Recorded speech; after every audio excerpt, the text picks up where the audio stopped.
obviously, this last Saturday, Jack, was the first preseason game with the 49ers against the Chiefs.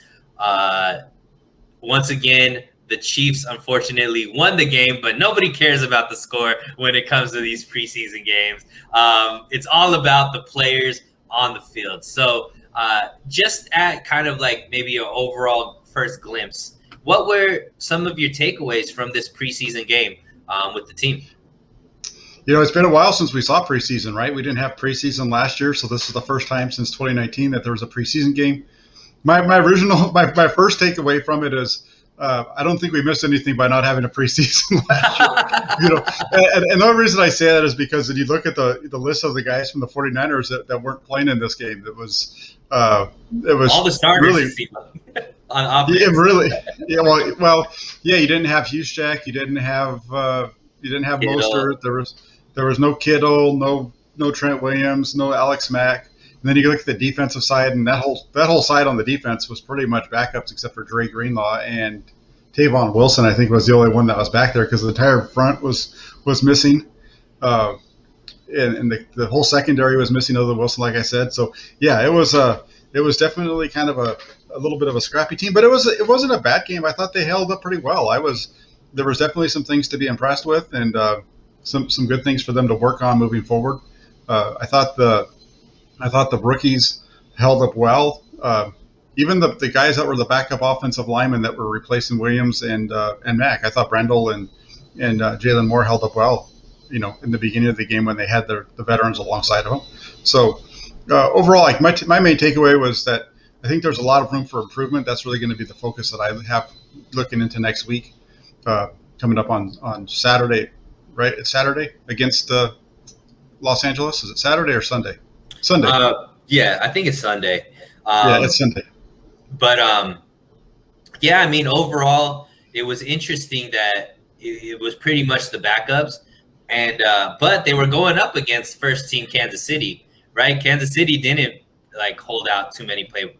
Mahomes was there, Tyreek Hill was there, and Clyde Edwards-Helaire was there, and there wasn't really obviously it was only for one series, but they didn't get gashed. There wasn't any huge breakdowns when Mahomes and the first team was out there, and going up against guys that aren't necessarily the starters. I think shows a little bit of something to be excited about. That the depth that so many people were like, the 49ers have no depth on defense, and other than the defensive line, we got to see some players that really showed out and showed that. Maybe they're not ready to be starters, but definitely in spot duty or, definitely showed signs of why they're on the 49ers team. And I was pretty excited about that. Obviously preseason's more for the nerds because we're talking more about backups and the backups of the backups. But it was, I thought it was overall, success. And it was interesting. The philosophy that Shanahan took as far as how he played. Can you kind of delve into a little bit of that, Jack, as far as what you saw from Shanahan, the team he put out, and what he did with that team? Are you kind of getting into more of what they did with the quarterback situation? Is that kind of quarterback situation? And I just think overall, just sending in the backups, right? And putting them in situations that it wasn't like they were playing their A game, right? They were kind of more using situational stuff, testing. And I saw that on both sides of the ball, not just, I know, it's been focused on just with the quarterback, but overall it seemed like they were trying things out versus just trying to win the game, Yeah. And he mentioned that in the post game, press conference about not really there, there's no game plan. So you're just kind of throwing things out there and letting these guys compete.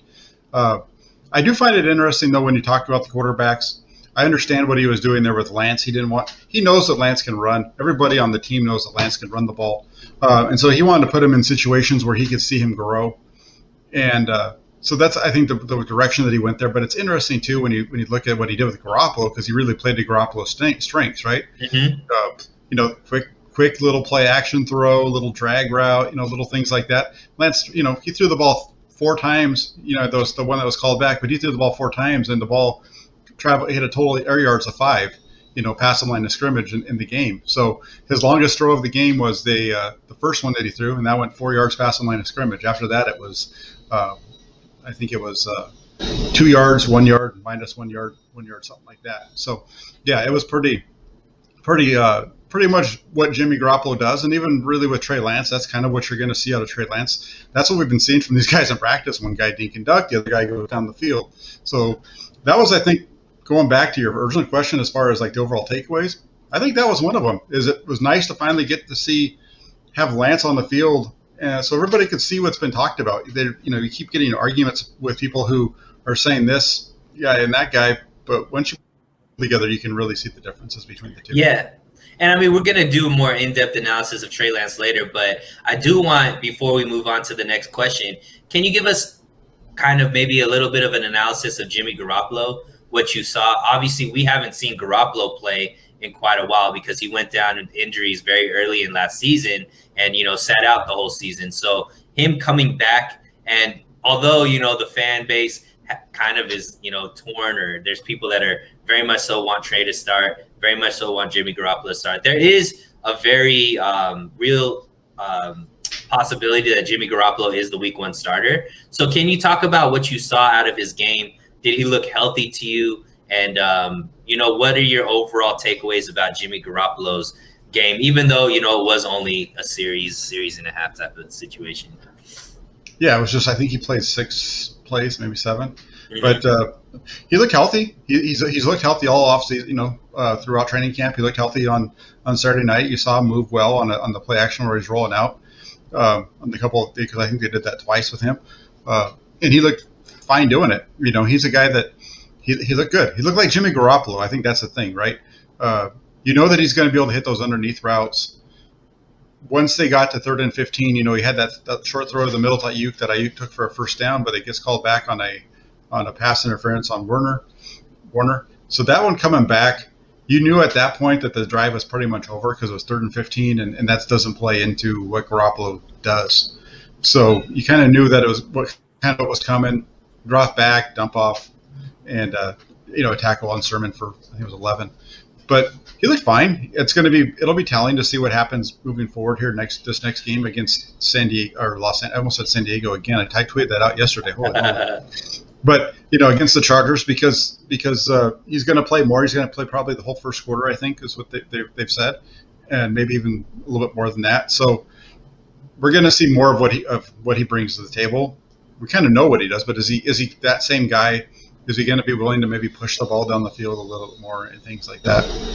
Yeah, I mean, I don't expect to see like a brand new Jimmy, but what I did want to see was, is he healthy? Is he tentative? Or is he, kind of just decisive with the kind of whatever decisive is for Jimmy Garoppolo, right? And so, you kind of saw that. Like you said, Jimmy looked like Jimmy, which is a good thing because, he wasn't looking like Jimmy when he came back from that ankle injury last season. He got injured trying to come back and he didn't look like Jimmy. So to see him at least look like Jimmy, whatever way you feel about what Jimmy looks like, he did look like that version of Jimmy. So, which is good to see. It is because especially if he's the guy that they're going to try to roll with, for him to be healthy and playing at the highest level that he can is helpful for them. And, I do want to put it out there.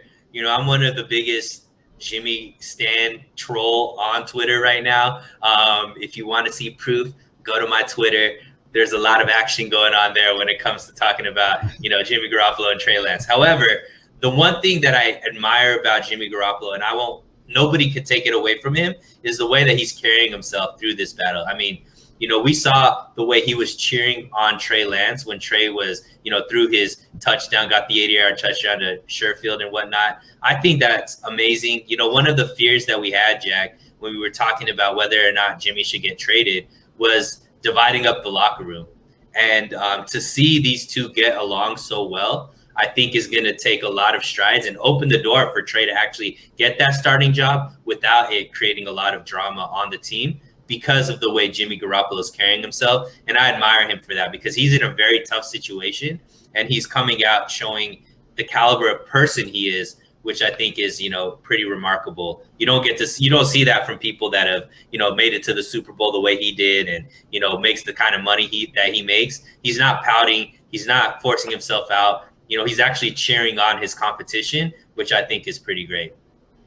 Yeah, no, that's good. But let me throw this at you, because it is good, and I see this brought up a lot, and that's being a good teammate.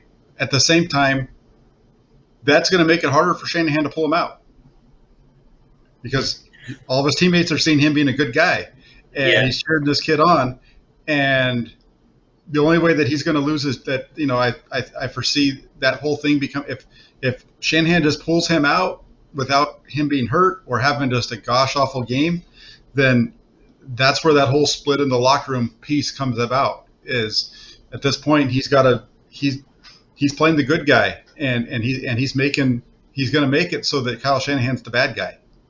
Yeah, but I mean, I don't think he's playing. I think Jimmy's just a naturally good guy, but he does look good on the sideline. Let's put it that way. So him. Well, I don't mean it like he's playing, but he's a good guy in the situation. He's hard to hate. No, and he's handled it the best way possible, but that's making the whole situation tougher as far as actually moving on from him. Yeah, at least in my opinion. But I think he just looks, on the field, he's wearing his helmet. On the sideline with the clipboard, you get to see his perfect hair. You get to see the perfect jawline. I just think that if the 49ers understand, what sells, Jimmy Garoppolo without a helmet on the sideline with the clipboard is what sells. You're talking about TV ratings.